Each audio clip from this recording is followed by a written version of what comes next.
પ્રેગ્નન્સીમાં ઘણા બહેનોને એવી ફરિયાદ હોય છે કે એમને બાળક ફરકવાની ખબર ક્યારે પડે. તો સામાન્ય રીતે તો બાળક 10 અઠવાડિયાનું એટલે કે 2.5 થી 2.5 મહિનાનું હોય ત્યારથી જ એ ગર્ભાશયમાં મૂવમેન્ટ કરવાની શરૂ કરી જ દે છે, પણ માતાને એનો અનુભવ છે એ 22 અઠવાડિયા એટલે કે 5 મહિના પછી થતો હોય છે. પણ ઘણા બહેનો જે થીન એન્ડ લીન હોય છે, વજન ઓછું હોય છે, પેટ ઉપર ચરબી ઓછી હોય છે, એમને આ ફરકવાના જે સેન્સેશન છે એ કદાચ 4.5 મહિને પણ આવી જાય છે.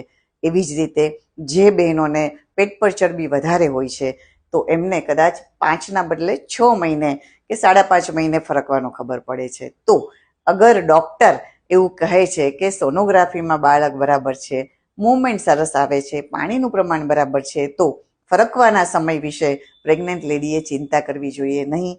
એમાં કોઈ સરખામણી પણ ના હોઈ શકે, એમાં ક્યારેય કોઈ ટાઈમ ફિક્સ પણ ના હોઈ શકે. તો આ વાતને સમજીએ અને પ્રેગ્નન્સીની જર્નીને સ્ટ્રેસ ફ્રી બનાવીએ. Thank you.